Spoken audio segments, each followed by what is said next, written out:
So in this video, we're going to be talking about the replenishment email, and I'm going to be showing you how to put all the flows together. I'm going to be showing you different type of flows for the replenishment emails. I'm also going to be giving you different email examples and also some high-level things you can do with the replenishment emails. If you're watching this video already, I'm sure you probably know what the replenishment email is. But just to touch more on it, replenishment emails is basically an email automation that reminds people to reorder what they bought before.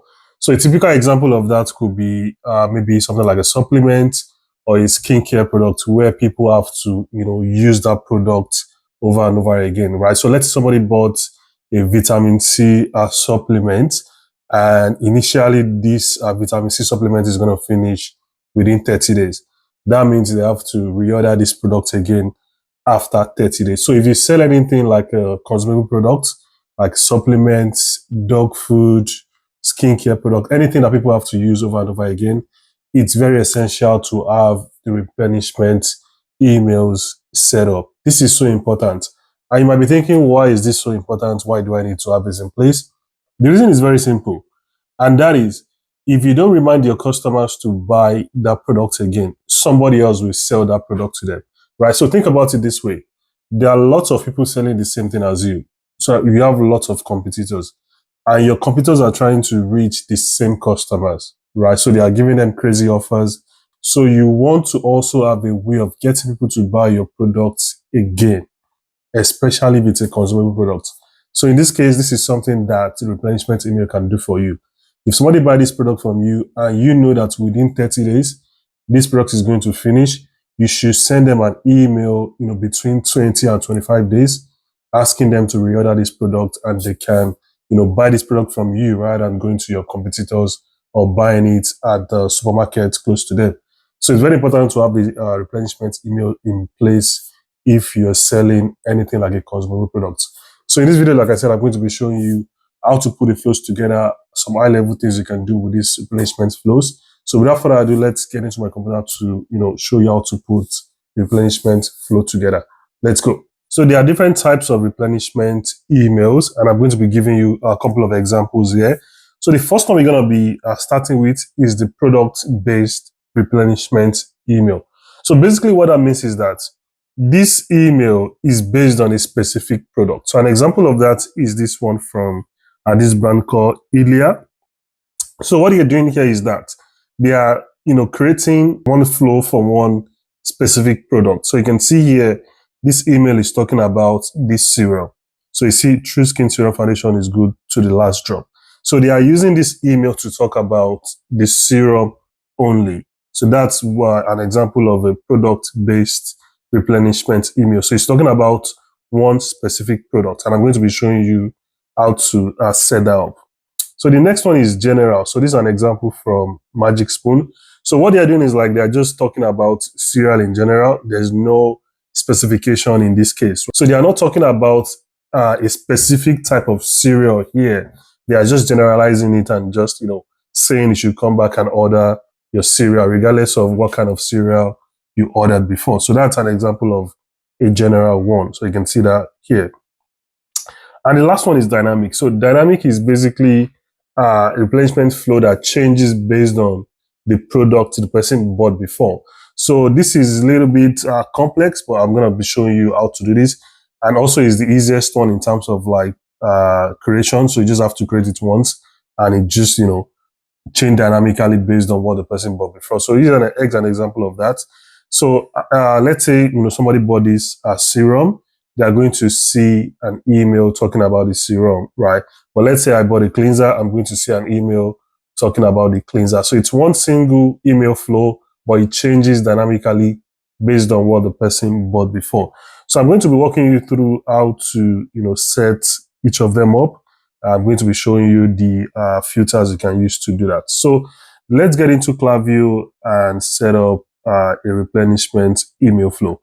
So to do that, all you need to do is go to your flows, then you want to find replenishment. So replenishment reminder, we can just do the email. You can also do email and SMS if you want, but I'm just going to go with email here. And the trigger is going to be placed order. and you just want to create the flow. Let's start with the filter. So the filter is going to be when someone placed order. So that's the only filter we have here.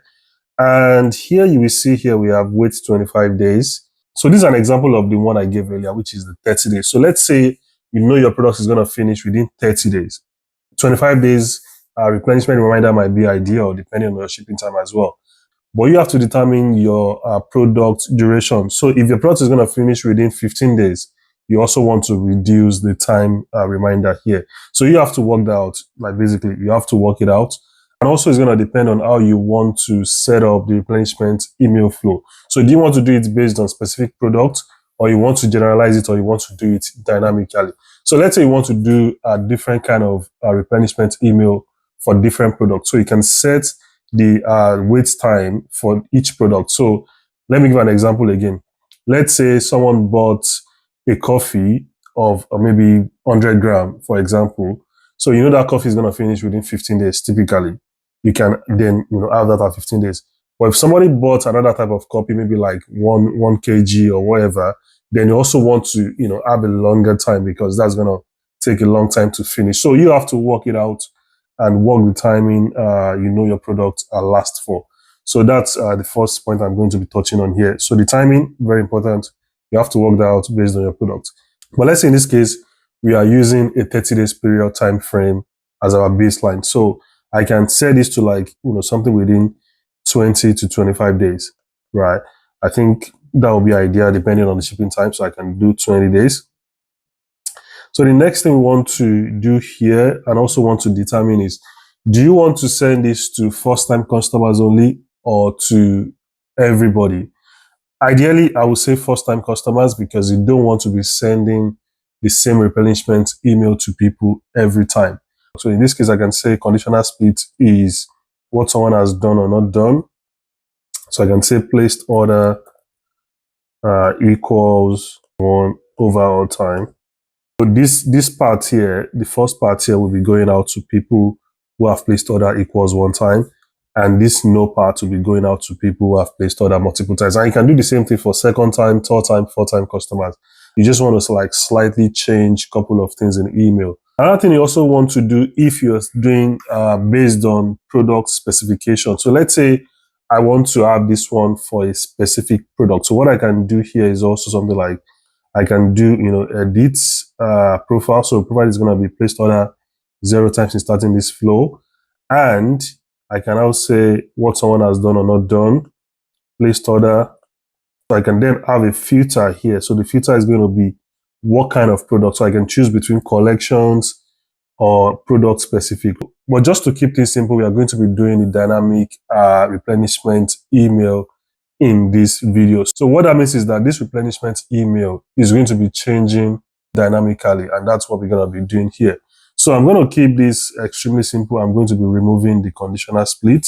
So for the subject line, you can also change it however you want. So this is the template you have in Klaviyo. So here is where we put the logo, and we can leave the copy the way it is. I actually like the copy, not so bad, but you can always tweak it however you want. But there is something here I really urge you not to even edit at all, and that is this click here link. So this link is taking people directly to the checkout. So you can see here it says we've also prepared a cart for you. So if you are ready to repeat your last order, click here to head directly to checkout. You don't want to edit this link. This is very important, right? You want to leave that link the way it is, right? So I will urge you not to touch that. Another thing you don't want to touch is this block here, but I'm going to be showing you how to make that block better. And this is basically a dynamic product block as well. I have one that I've created already for the purpose of this video. So I'm going to be walking you through how I create it, the idea behind it, and we can use the same logic to create this second one. So starting with the first one, what we want to do next is have this text block here. This right here is the product the person bought before. And I'm going to be leaving all these codes in the description. So time to refill your product. So comma, question mark, and that's going to pull out the product the person was looking at. So here we want to also have this button here. Now here's the tricky part. You see this button right here, it's not a typical button. I'm going to be showing you how to create this button. So if you look here, we see that this is a table and not a typical button. And that's because we want this button to go to the checkout. So there's a link here that is taking people to the checkout. Unlike a typical button, if you have a typical button here, that link is not going to work. If you click on the button, it's not going to take people to the checkout, right? So we have to create a button that takes people to the checkout. So here's what you're going to do. You want to create an image like this on Canva. After creating your button on Canva, you want to download it to your computer. So what you want to do next is upload that button to your Klaviyo account. So you want to click on upload image, then upload the button. So just click on select image and upload it. After uploading it, what you want to do is click here. So you can see this icon here. Just click on it. That's going to open the button. So you can see this is an image right here. So what I want to do is I want to copy this image, so the URL of this image, and put that in this box. So I'm just going to paste that here, and I can also resize it, change that to like 200 by 100. So yeah, that works. There you can see how this is now a button. So looking from the previous example, the next thing we want to do is have this table here, which is going to show the product dynamically. So you can see this one here, you can see this one is way bigger than this one. So this is very small. And when you preview the email, you can see how small that is. So we want to change this one to a bigger one. So what we want to do is, go to our table here, and we want to drag that up here. So after that, we want to, follow the same process similar to before, and we will just want to build a new table. So first thing first, we want to go to styles, then change into dynamic, and we're going to be copy a couple of things here. So first one is this one here, row collection. I'm going to paste that here. I'm going to have also items under that. Then I'm going to delete column 2 because we're only using one column, and that's going to be the text.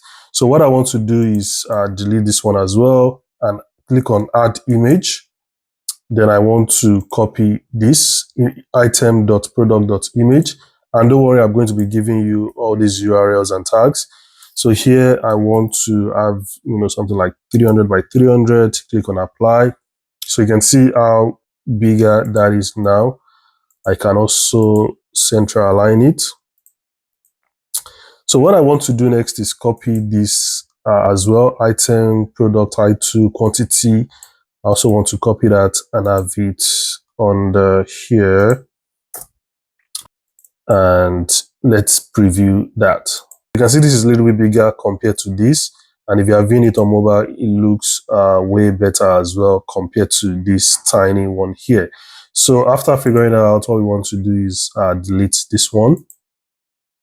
And I want to also have the button inside here. So I can just duplicate this button. So I'm just going to drag that here, right under that. Duplicate that again to under the copy. So like I mentioned earlier, you don't want to touch this click here. Just leave that the way it is. From this example, you can see we added a couple of things in the copy, but we still left the click here link. We didn't touch that at all. So you can see how this is shaping together now using dynamic blocks and all of that. Here we can delete this text here and just say something like want to try something new instead. So you're just using this section here to recommend other product to the customer in case they don't want to buy the product they ordered before. And you can keep this the way it is. You can also do static if you want to recommend specific products. You can just choose static and add the products individually. So that's basically how to set up the replenishment emails dynamically. I hope this is not too hard to figure out, but I believe you should be able to set it up yourself using the structure I just showed you in this video. But if you have any question, you can leave it in the comment section. And like I said, I'm going to be giving you all the URLs and tags in the description, so you can look into the description to find all the URLs and tags. I hope you find the video valuable. If you do, please like and subscribe to the channel for more videos like this one. And I will see you in the next video. Take care. Bye.